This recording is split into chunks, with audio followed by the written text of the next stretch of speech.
Hello everyone, आप सबका एक बार फिर से स्वागत है मेरे यूट्यूब चैनल में। आई होप आप सब लोग बहुत अच्छे होंगे। तो जैसा कि आप लोग थंबनेल से समझ चुके होंगे कि जो आज का रिएक्शन है वो है नेहा राणा पर। तो भाई अभी तक के ना जितने भी वीडियोस हम लोगों ने देख लिए, भले वो नेहा राणा के हो या फिर उनकी ननद कनिका राणा के हो या उनके हस्बैंड मनीष राणा के हो, तो सभी लोगों के व्लॉग देखने के बाद एक बात तो क्लियर हो गई कि जो नेहा राणा है वो इस पूरी कंट्रोवर्सी में सबसे ज़्यादा झूठ बोल रही हैं और अभी जो गलत नज़र आ रही हैं तो वो नेहा राणा ही हैं। तो भाई जिस तरह से नेहा राणा एक के बाद एक झूठ बोलते जा रही हैं और वो प्रूफ तो कुछ दे नहीं रही। जैसे वो पहले बोल रही थी कि मैं अपने ससुराल वालों के खिलाफ प्रूफ दूंगी कि उन्होंने मुझे क्या क्या बोला, उन्होंने मेरे साथ क्या क्या किया। तो भाई बिना प्रूफ के इस तरह बातें करेंगी तो पहली बात तो कोई भी यकीन नहीं करेगा, और दूसरी बात ये कि जो उनके हस्बैंड मनीष राणा है तो उन्होंने प्रूफ भी दिखा दिया और ये भी साबित कर दिया कि वो झूठ बोल रही हैं कि सच बोल रही हैं। जिस तरह से घर में घुसने वाली बात थी और जो पैर टूटने वाली बात थी, तो वहां पर तो नेहा राणा जो थी ना वो झूठी साबित हो गई। तो भाई जो नेहा राणा है ना वो काफी दिन तक तो इंस्टाग्राम पे स्टोरी डालने में लगी हुई थी जब तक उन्होंने कोई व्लॉग नहीं डाला था, जबकि जो ऑडियंस है ना उनका काफी वेट कर रही थी कि वो व्लॉग बनाएं, सफाई में अपनी कुछ बोलें।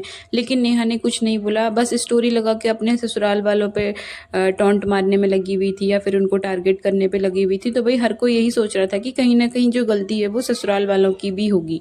लेकिन जो नेहा राणा है ना वो जिस तरह की स्टोरी लगा रही थी, तो अब पता चल रहा है कि वो स्टोरी क्यों लगा रही थी। भाई नेहा राणा का ना सबसे बड़ा मकसद था स्टोरी लगाने का, क्योंकि वो ऑडियंस के दिल में अपने लिए एक ऐसा कॉर्नर बनाना चाह रही थी जिसकी वजह से जो ऑडियंस है ना वो उनकी हर किसी बात पर यकीन कर ले। कहीं ना कहीं वो ऐसी सिंपैथी गेन करना चाह रही थी ताकि वो कुछ भी बोले ऑडियंस उस बात को मान जाए। लेकिन मैं नेहा राणा को यही बोलना चाहती हूँ कि जो ऑडियंस है ना भाई वो अंधी नहीं है, उसकी आंखों पे पट्टी नहीं बंधी है। ऑडियंस भी प्रूफ पर ही यकीन करती है और प्रूफ के बेसिस पर ही बात करती है। क्योंकि ना अभी आप ब्लॉगिंग में नए नए हो तो भाई ऑडियंस कनिका लोगों को ना काफ़ी टाइम से जानती है और उनके ब्लॉग्स देखती है, उनको पहचानती है। तो भाई ऑडियंस को पता है कि वो लोग किस तरह के हैं। तो भाई जो ऑडियंस है ना वो भी तो उन्हीं ब्लॉगर्स पर यकीन करेगी जो काफ़ी टाइम से ब्लॉगिंग करते आ रहे हैं, जिनको ऑडियंस काफ़ी टाइम से जानती है।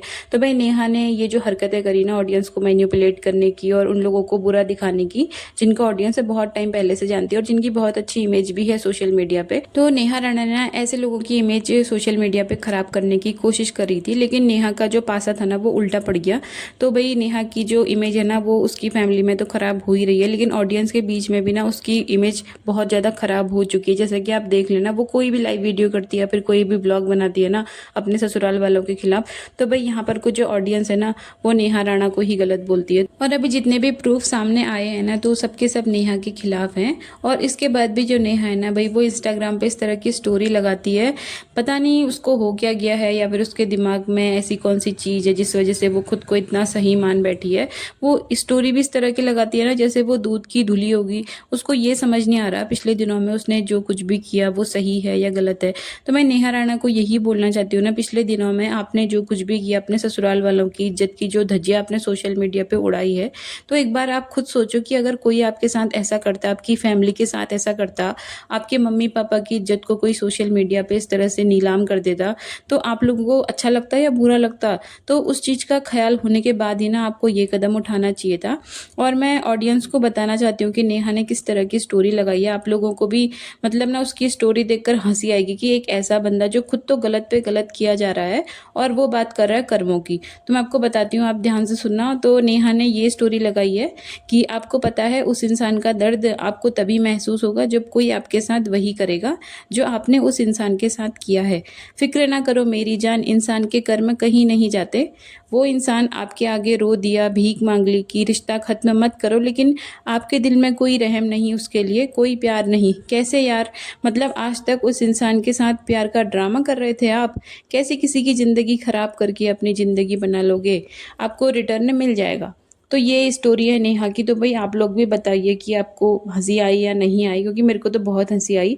क्योंकि इसमें ना जिस तरह की बातें नेहा ने स्टोरी में लगा रखी हैं, तो ये जो स्टोरी है ना मुझे लगता है नेहा को अपने लिए लगानी चाहिए थी। तो भाई इतनी सारी बातें अभी सोशल मीडिया पे आ चुकी हैं, तो उससे तो ना ज़्यादा गलती नेहा की ही नज़र आती है। जितने भी अभी प्रूफ सोशल मीडिया पे मौजूद हैं, जितने भी नेहा के ससुराल वालों ने दिए, तो भाई कहीं ना कहीं जो नेहा है ना उसकी गलती ज़्यादा दिखती है। उसके बाद इस तरह की स्टोरी लगाना भाई कि इंसान का दर्द आपको तभी महसूस होगा जब आपके साथ कोई वैसा करेगा। तो मैं नेहा को ये बोलना चाहती हूँ ना, जो दर्द आपने अपने ससुराल वालों को दिया है, भाई इंसान को ना इज्जत कमाने में पूरा जिंदगी बीत जाती है, और आपने तो उनकी इज्जत की धज्जियां उड़ा के रख दी। आप खुद सोचो कि उनको कितना दर्द हो रहा होगा। तो आप खुद समझो ना, अगर कोई आपकी फैमिली की इज्जत सोशल मीडिया पे उड़ाएगा, भरे समाज में इस तरह से उनकी इज्जत की धज्जियां उड़ाएगा, तो आपको कैसा फील होगा। आप समझो उस दर्द को। तो भाई आपको क्या लगता है कि जो आप कर्म कर रहे हो, क्या वो अच्छे कर्म है? कि आपको नहीं मिलेगा उन कर्मों के फल? तो पहले ना आप अपने कर्म सुधारो, उसके बाद आप इस तरह की स्टोरीज लगाना। और इसी स्टोरी में एक दूसरी लाइन थी कि क्या आप आज तक प्यार का ड्रामा कर रहे थे। तो ये लाइन लिखी है नेहा ने मनीष राणा के लिए। और जिस तरह की बातें अभी सोशल मीडिया पे हो रही है ना, तो उससे तो यही लग रहा है कि प्यार का ड्रामा नेहा कर रही थी मनीष के साथ। क्योंकि अगर ना मनीष प्यार का ड्रामा कर रहा होता तो वो नेहा को 2.5 साल के रिलेशनशिप के बाद शादी नहीं करता। उसको क्या जरूरत थी भाई, ड्रामा करके छोड़ देता, नहीं करता शादी। तो भाई मनीष ने ना इस रिश्ते को नाम दिया भाई, इसीलिए तो शादी करी, क्योंकि उसको नेहा को अपने साथ रखना था। लेकिन नेहा ने इन 2.5 महीनों में जिस तरह से मनीष की फैमिली को टॉर्चर किया, मनीष की फैमिली की इज्जत की धज्जियां उड़ा डाली, तो उससे तो साफ पता चल रहा है कि जो 2.5 साल का रिलेशनशिप था ना, वो नेहा के लिए एक ड्रामा ही था। क्योंकि भाई एक इंसान अगर 1 साल भी किसी बंदे के साथ रहता है ना, तो उसकी आदतों के बारे में सब कुछ समझ जाता है। लेकिन नेहा ने भाई 2.5 साल के टाइम में कितना कुछ समझ लिया मनीष को, और आज वो बोल दे रही है कि मनीष दारू पीता है, वो 10 रुपया तक नहीं कमाता है। भाई सोशल मीडिया पे अगर आप अपने हस्बैंड की इस तरह से बुराई करोगे, अपने लाइफ पार्टनर को इतना जलील करोगे, तो क्या आपका लाइफ पार्टनर आपके साथ रहना पसंद करेगा? आप खुद सोचो इस बात को। अगर कोई एक इंसान ना किसी दूसरे इंसान से प्यार करता है ना, तो वो उस बंदे की बुराइयों को भी छुपाता है और उस इंसान की बुराइयों को दूर करने की कोशिश करता है। वह मतलब उसको सुधारने की कोशिश करता है। और आपने क्या किया? अब पता नहीं मनीष दारू पीता है नहीं पीता है, आपको मारता है पीटता है, पता नहीं। आपने तो प्रूफ कुछ दिखाया नहीं ऑडियंस को कि ऑडियंस आपकी बातों पे यकीन कर ले। लेकिन मैं एक बात कहना चाहूंगी, अगर आपने मनीष राणा से शादी करी थी उससे 2.5 साल जानने के बाद, और आज आपकी उसकी इज्जत की धज्जियां सोशल मीडिया पे उड़ा रहे हो, तो आपका क्या फर्ज बनता था? आपका तो फर्ज ये बनता था ना कि आप अपने लाइफ पार्टनर को प्रोटेक्ट करो, आप उसकी बुराइयों को अच्छाई में बदलने की कोशिश करो, और ये सब छोड़कर आप उसकी उल्टा इज्जत की धज्जियां उड़ा रहे हो। तो भाई वो बंदा जिसकी आप इज्जत की धज्जियां और इस तरह सोशल मीडिया पे उड़ा रहे हो, भाई वो अपने रिश्तेदारों के बीच में कैसे जाएगा, अपने दोस्तों के बीच में कैसे जाएगा? भाई आपने सोचा कभी? आपने तो उस इंसान को कहीं मुंह दिखाने लायक भी नहीं छोड़ा, और आज आप बात कर रहे हो कि आप उसके साथ रहना चाहते हो।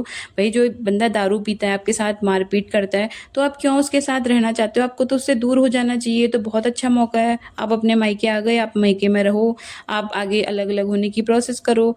तो उसको करना छोड़ आप उनके साथ रहना चाहते हो। तो इससे ये एक बात ये प्रूव हो जाती है कि मनीष की कोई गलती नहीं है। मनीष अच्छा लड़का है, उसकी फैमिली भी अच्छी है। आप अगर वो सच में गंदे होते हैं ना, तो आप उनके साथ उल्टा जाना ही नहीं चाहते। एक साइड से आप उनकी बुराई करते हो, दूसरी साइड से उन्हीं के साथ रहना चाहते हो। तो पहले आप अपना नेचर देखो, आप अपने को देखो कि आप क्या बोल रहे हो, क्या नहीं बोल रहे हो। अगर आपको सच में अपना रिश्ता जुड़वाना है ना, तो आपको ना अपने अंदर बहुत सारी कमियों को दूर करना पड़ेगा। जिस तरह से आपका रवैया है ना, तो इस रवैये के साथ ना आपका रिश्ता कभी नहीं जुड़ सकता।